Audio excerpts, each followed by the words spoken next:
আসসালামু আলাইকুম। সবাই কেমন আছেন? আশা করছি আল্লাহর রহমতে সবাই সুস্থ আছেন, ভালো আছেন। আলহামদুলিল্লাহ, আমরাও ভালো আছি। আরো একটি নতুন ভিডিও দেখার জন্য আপনাদের সবাইকে আমন্ত্রণ জানাচ্ছি। আশা করছি আমার আজকের ভিডিওটি আপনাদের কাছে খুব ভালো লাগবে। সকাল সকাল ঘুম থেকে উঠে নামাজ পড়ে বাচ্চাদেরকে পাঠিয়ে দিলাম মাদ্রাসায়, আর দুজন ঘুমাচ্ছে। যেহেতু ওরা ঘুমিয়ে আছে, ওরা ঘুমিয়ে থাকতে থাকতে আমি যতটুকু সম্ভব কাজ সেরে নেব। বাচ্চারা ঘুমানোর আগে যতটুকু পারি চেষ্টা করি কাজগুলো সামলে নিতে। বাচ্চারা ঘুম থেকে উঠে গেলে তখন আর কাজ করতে পারি না। আজ আর সকালবেলা অন্য কোনো কিছু নাস্তা বানাবো না বা কোনো কিছু রান্নাও করব না। রাতের যা খাবার আছে তাই সকালবেলা চলে যাবে। এত সকাল সকাল তো অন্য খাবার খেতে ইচ্ছে করবে না। তো যখন বাচ্চাদের জন্য চা বানিয়েছি, তাই আমি নিজে একটু চা আর বিস্কিট খেয়ে নিয়েছি। এখন রুমের পর্দাগুলো আজকে ওয়াশ করে দেব, তাই পর্দাগুলোকে চেঞ্জ করে নিয়েছি।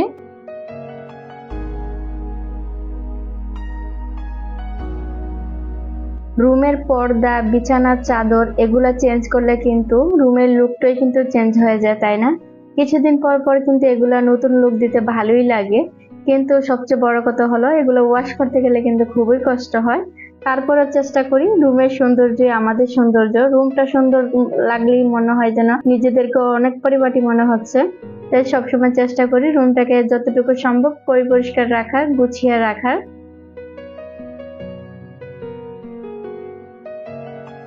পর্দাগুলো চেঞ্জ করা হচ্ছে, বিছানার চাদরটাকে আমি চেঞ্জ করে নিয়েছি। এখন নতুন একটা চাদর বিছিয়ে দিয়েছি। অ্যাকচুয়ালি নতুন বিছানার চাদর বললে ভুল হবে। তা আমরা যখন চাদরটা ওয়াশ করে রাখি তখন মনে হয় যে নতুন চাদর। এটা আবার যখন ব্যবহার করি তখন কি যে একটা মায়া লাগে। তো তখন মনে হয় যে আবার চাদরটা ভরে যাবে, আবার এটাকে ওয়াশ করতে হবে। তখন মনে হয় চাদরটা আস্তে আস্তে পুরনো হয়ে যাবে। নতুন জিনিস কেন যেন ইউজ করতে একদম ইচ্ছে করে না আমার কাছে। নতুন যখন জিনিসটা থাকবে তখন গুছিয়ে শুধু আলমারিতে রেখে দিতে ইচ্ছে করে। আবার যখন ঘরের সৌন্দর্য খুঁজতে যাই তখন কিন্তু আবার ঠিকই আলমারি থেকে নামিয়ে এনে এটাকে বিছিয়ে দিতে হয়। তো কি আর করার আছে, যতই গুছিয়ে রাখি না কেন ব্যবহারের জিনিসটা কিন্তু ব্যবহারই করতে হবে। বিছানা গুছাতে গুছাতে আমার একটা আপুর কমেন্টের কথা মনে পড়ে গিয়েছে। জোনাকি ব্লগস আইডি থেকে আপু কমেন্ট করেছিল, আপু তোমার ভিডিওতে যতটুকু দেখেছি যে তোমার 4টা বেবি, তা তোমার যদি 4টা বেবি হয়ে থাকে তাহলে তুমি কিভাবে এত সুন্দর ঘরদোর গুছিয়ে রাখো বা পরিপাটি রাখো? আমাদের বাচ্চারা তো অতি তাড়াতাড়ি ঘরদোর এলোমেলো করে ফেলে, তাই গুছাতে একদমই ইচ্ছে করে না। তুমি কিভাবে করে রাখো? প্রথমে বলে নি আপু, এত সুন্দর একটা কমেন্ট করার জন্য তোমাকে অসংখ্য ধন্যবাদ মিষ্টি আপু। আর দ্বিতীয়ত আমি কিভাবে ঘর গুছিয়ে রাখি সেটা আজ তোমাদের সাথে শেয়ার করব। আশা করি ভালো লাগবে বা উপকারে আসবে। প্রথমত আমরা যদি হঠাৎ করে ঘর সাজাতে যাই তাহলে তো অনেক ধরনের জিনিসের প্রয়োজন হয়ে থাকে। আর্টিফিশিয়াল ফুলের প্রয়োজন থাকে, কাঁচা ফুলের প্রয়োজন থাকে। আমরা তো এগুলো দিয়ে ঘর ডেকোরেশন করি, তাই না? তো হঠাৎ করে যদি আমরা এগুলো করি তো বাচ্চাদের চোখের মধ্যে কিন্তু অনেকটাই আনন্দ চলে আসে, তারা এগুলো দিয়ে খেলার চেষ্টা করে। কিন্তু আমরা তো আর চাই না এই জিনিসগুলো দিয়ে বাচ্চারা খেলুক। যখন খেলতে যাবে তখন অবশ্যই ফুলগুলো নষ্ট করে ফেলবে। তাই বাচ্চাদেরকে বোঝানোর দায়িত্ব একমাত্র মায়ের। আমরা মায়েরা চাইলেই কিন্তু অনেক কিছু বাচ্চাদেরকে শিখাতে পারি। গুছিয়ে রাখার দায়িত্ব কিন্তু একমাত্র আমাদের। আমরা চাইলেই সারাদিন গুছিয়ে রাখতে পারি, আবার না চাইলে কিন্তু এভাবেই ফেলে রাখতে পারি। সবকিছু আমাদের কাছে। তো বাচ্চাদেরকে যত ছোট থাকতে শিক্ষা দিবেন ততই কিন্তু ভালো। কারণ বাচ্চারা যখন ছোট থাকে তখন বাচ্চাটাকে যেভাবে শিখাইবেন সেভাবেই সে শিখবে। যখন একটু বড় হয়ে যাবে তাকে 1000বার না করলেও কিন্তু সে শুনতে চাইবে না। তাই আমি সবসময় চেষ্টা করেছি, আমার বাচ্চারা যখন ছোট ছিল তখন থেকেই বলেছি এই জিনিসটা আমাদের ধরবে না। আমরা যদি সব সময় গুছিয়ে রাখি তখন আমাদের সাথে সাথে বাচ্চাদেরকেও অভ্যস্ত হয়ে যাবে। তখন আমরা গুছালেও বাচ্চারা ধরারও চেষ্টা করবে না। আর যদি কয়েকদিন পর পর গুছাতে যাই তাহলে তো বাচ্চারা গোছানো করবেই। তাই আমাদের চেষ্টা করতে হবে প্রতিনিয়ত প্রতিদিন আমাদের ঘর সবসময় গুছিয়ে রাখার। যেহেতু সকালবেলা রান্না করিনি, তো পুরো ঘরটাকে গুছিয়ে কাপড় চোপড় ধুয়ে রেখে দিয়ে আসছি। এখন চলে আসলাম দুপুরে রান্না করতে। দুপুরে আর কি রান্না করব, সকালবেলা মাংস ভিজিয়ে রেখেছিলাম, এগুলো এখন ধুয়ে নিয়েছি। তো এখন মশলা মেখে নেব। আপনাদের সাথে তো অনেক কথা শেয়ার করে ফেললাম, আর আমার ভক ভক শুনতে শুনতে আপনারা যে লাইক দিতে মনে আছে কিনা জানি না। যদি মনে না থাকে তাই মনে করে দিচ্ছি। যদি লাইক দিতে ভুলে যান প্লিজ আপুর একটা লাইক দিয়ে দিবেন। আর আমার চ্যানেলে যদি কেউ নতুন হয়ে থাকেন, আমার ভিডিও দেখে যদি আপনাদের কাছে ভালো লেগে থাকে, চাইলে আমার চ্যানেলটাকে সাবস্ক্রাইব করে রাখতে পারেন আর পাশে থাকা বেল অল অপশনে ক্লিক করে রাখবেন। এতে করে আমি যখনই ভিডিও ছাড়বো সাথে সাথে নোটিফিকেশন পেয়ে যাবেন। আর আপনি যদি এই কাজটি আরো আগে করে থাকেন তাহলে আপনাকে অসংখ্য ধন্যবাদ। মাংসের মধ্যে যা মশলা প্রয়োজন হয়ে থাকে সবকিছু দিয়ে নিয়েছি। এখন হচ্ছে ভালো করে মিক্স করে নেব। আর মিক্স করে নিয়ে হচ্ছে এখন আমি আধা ঘন্টার জন্য ঢেকে রেখে দেব। আমি সবসময় মাংসের মধ্যে মশলা মেখে আধা ঘন্টা ঢেকে রেখে দিই, তারপর কালারটা দারুণ আসে, তাই তো রেখে দিয়েছি। তো আবার চলে আসলাম রান্না করতে। এখন পেঁয়াজটা ভেজে নিয়েছি। এখন হচ্ছে আমি মাংসটা এটার সাথে অ্যাড করে দেব। এই যে মাংসটা, এটার মধ্যে কিন্তু একটা কালার আসে। যখন রান্নার পরে কিন্তু এই কালারটা মাংসটার মধ্যে থাকে তখন খেতে খুব মজা লাগে, দেখতেও কিন্তু ভালো লাগে। যে তরকারি দেখতে ভালো লাগে সেই তরকারি কিন্তু খেতেও খুব মজা হয়।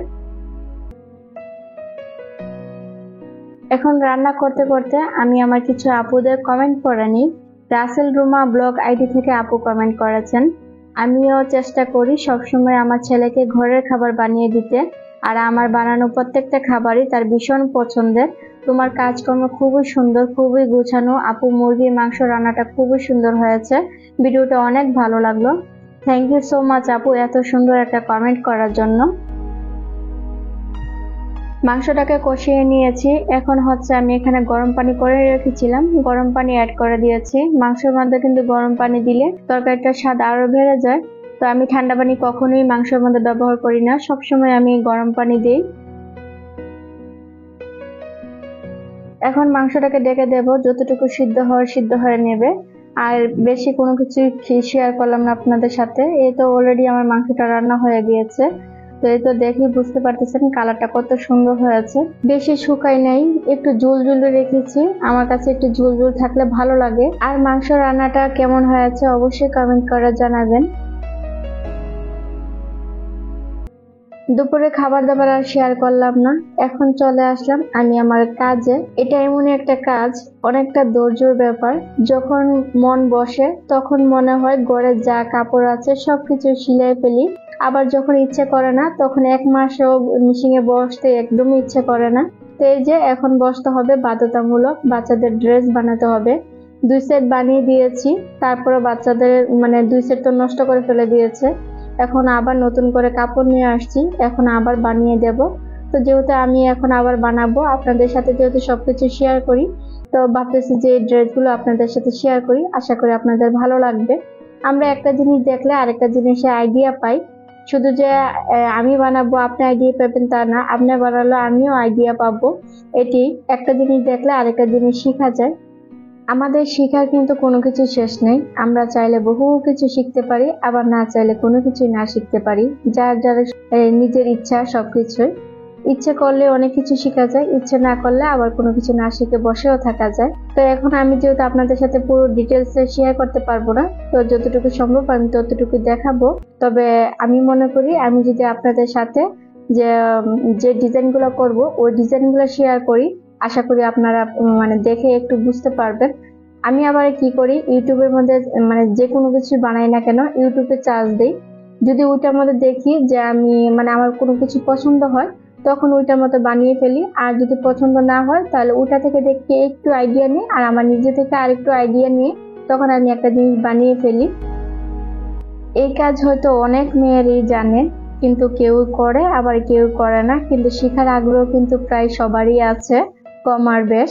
কিন্তু ধৈর্যের ব্যাপার, ওই যে শিখার বেলা অনেক আগ্রহ করে শেখা হয়, কিন্তু যখন শিলানোর সময় হয় তখন শিলাতে একদমই ইচ্ছে করে না। এতক্ষণ বসে থেকে কাপড় শিলানো মাথার প্রচন্ড চাপ পড়ে যায়। তবে আপনারা কারা কারা এই সেলাই কাজটা জানেন অবশ্যই কমেন্ট করে জানাবেন। আমি বিয়ের আগে কখনো শিখিনি, শুধু ভাবতাম কিভাবে একটা কাপড় কেটে এত সুন্দর করে আবার একটা জামা বানিয়ে নে, এটা কিভাবে সম্ভব, এটা কি আদৌ সম্ভব? আমার পক্ষে কখনোই মনে হচ্ছিল না যে আমি এই জিনিসগুলো পারবো। কিন্তু যখন আমার বিয়ে হয়েছে, বিয়ের পর দেখলাম যে আমার শ্বশুর এই টেলারি কাজ জানে, এত সুন্দর সুন্দর ডিজাইন করে জামা বানাতো, দেখি মুগ্ধ হয়ে যেতাম। কিন্তু আমার বিয়ের 1 বছর পরেই আমার শ্বশুরা মারা যায়। তখন তো আর ওই সেলাই মেশিন পড়ে আছে, ওই সেলাই মেশিনে বসার মতো কোনো লোক নেই। আর বউর মধ্যে সর্বপ্রথমে আমি ছিলাম, আর কেউ নেই। তো আমি যখন ছিলাম তখন আমার শ্বশুরের মেশিনটা একদিন পাড়া দিয়েছি, তখন দেখি যে পাড়া দেওয়ার আগেই মেশিন চলে গিয়েছে। তখন আমি অনেকটাই ভয় পেয়ে গিয়েছিলাম। তারপর হচ্ছে আমি নিজে নিজে মানে টুকরা কাপড় দিয়ে বালিশের কভার দেখে দেখে বানিয়েছি, তারপর অন্য জামা খুলে দেখে দেখে বানিয়েছি। ওইগুলা দেখতে দেখতে তখন কিন্তু তো এত মানে ইউটিউব জিনিসটা তো বুঝতাম না, তখন আমার হাতে মোবাইলও ছিল না। আমার বিয়ে হয়েছে 2013 সালে, আর আমার শ্বশুর মারা গিয়েছে 2015 মার্চে মনে হয়। এভাবে শিখতে শিখতে প্রায় আমি অনেক কিছু শিখে ফেলেছি। এখন ইনশাল্লাহ যা দিবেন তাই বানাতে পারি। আর আমার সেলাই কাজের পিছনে সবচেয়ে বড় অবদানকার জানেন আমার শাশুড়ি। উনি কিন্তু আমাকে অনেক সাহায্য করেছে, অনেক হেল্প করেছে। আমার অন্য কাজে উনি হেল্প না করলে হয়তো আমি এই কাজগুলো শিখতে পারতাম না। আমার অন্য কাজে অনেক হেল্প করেছে, যার জন্য আমি এই কাজগুলো শিখতে পেরেছি। একটু একটু করে শিখতে শিখতে ইনশাল্লাহ এখন আমি সবকিছু পারি। কথা বলতে বলতে আমি হচ্ছে জামাগুলা বানিয়ে নিয়েছি, আর জামা দুটা বানিয়েছি 2 মেয়ের জন্য। যেহেতু 2 মেয়েকে ভর্তি করিয়েছি, 2 মেয়েকে 2টা বানিয়ে দিয়েছি। তো জামাগুলা বানানো কেমন হয়েছে দেখিয়ে দিই আপনাদেরকে। প্রথমে হচ্ছে নিচ দিয়ে আমি পুরোটা ঘুরিয়ে লেস দিয়ে দিয়েছি। আর লেস লাগালে কিন্তু দেখতে ভালো লাগে, তাই হচ্ছে আমি লেস দিয়ে বানিয়ে নিয়েছি। যেহেতু সালোয়ারটা সাদা হবে তাই সাদা কাপড় দিয়ে ডিজাইন করে দিয়েছি। এটার মধ্যে যেহেতু অন্য কালার অ্যাড করা যাবে না, তাই অন্য কোনো কিছু আর দেইনি। তাই সাদা আর নেভি ব্লুর মধ্যে কালারটাকে আমি রেখে দিয়েছি।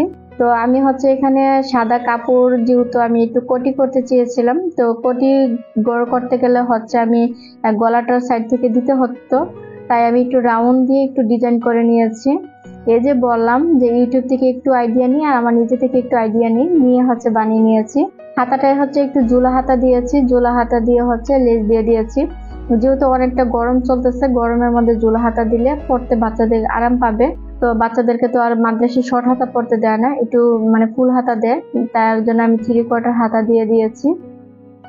হাতার ডিজাইনটা আর জামার নিচের অংশের ডিজাইনটা সেম রাখার চেষ্টা করেছি। তো নিচে যেভাবে লেস লাগিয়েছি হাতার মধ্যে কিন্তু সেম ভাবে আমি লেস লাগিয়ে দিয়েছি। এটা হচ্ছে আরেকটা জামা। এই জামাটাও সেম ভাবে আমি হাতার নিচের অংশ আর হচ্ছে মানে জামার নিচের অংশ সেম রেখেছি, শুধু উপরের অংশটার মধ্যে একটু মানে ডিজাইনটা একটু চেঞ্জ করেছি। ওটা হচ্ছে মানে কাঁধ থেকে নিচটা পর্যন্ত আমি ডিজাইনটা করেছি, আর এটা হচ্ছে 2 কোণাতে একটু কাপড় দিয়ে লেস লাগিয়ে দিয়েছি। এই ডিজাইনটা সবচেয়ে বেশি সুন্দর ছিল। তো আমি একরকম 2টা ডিজাইন করলে তো ওরা দুজনে মানে টানাটানি করতো এটা না ওটা, তাই আমি একটু ভিন্ন করার চেষ্টা করেছি। আর গলার মধ্যে লেস দিতাম, কিন্তু গলার মধ্যে যদি লেস দিই এক হচ্ছে অনেকটাই গর্জিয়াস হয়ে যাবে, আর এক হচ্ছে গলার মধ্যে লেস দিতে গেলে ওই লেসগুলা বারে বারে হচ্ছে মানে গায়ে খাওয়া যায়। তো যার কারণে আমি গলাতে আর কোনো লেস এড করিনি। আর পিছন দিয়ে আমি চেন দিয়ে দিয়েছি। আমি সবসময় আমার মেয়েদের জামার মধ্যে চেন দিয়ে দিই, চেন দিলে বাচ্চারা পরতে সুবিধা হয় বেশি, তার কারণে প্রত্যেকটা জামার মধ্যে চেন দিই।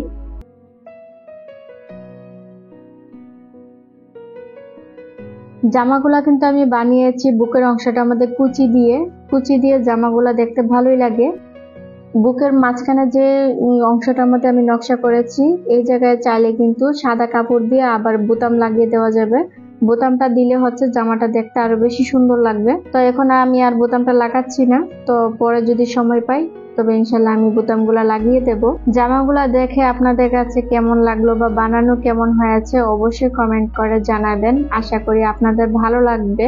তবে আমরা একটা ডিজাইন দেখলে কিন্তু আরেকটা ডিজাইন শিখতে পারি, তাই সেই ভাবনা থেকে আপনাদের সাথে শেয়ার করলাম। আশা করি আপনাদের ভালো লাগবে। যদি লাইক দিতে ভুলে যান প্লিজ আপুরে একটা লাইক দিয়ে দিবেন। আর আমার চ্যানেল যদি কেউ নতুন হয়ে থাকেন চাইলে আমার চ্যানেলটাকে সাবস্ক্রাইব করে রাখতে পারেন। আজকের মতো ভিডিওটা এখানেই শেষ করে দিই। সবাই ভালো থাকবেন, সুস্থ থাকবেন। আল্লাহ হাফেজ, আসসালামু আলাইকুম।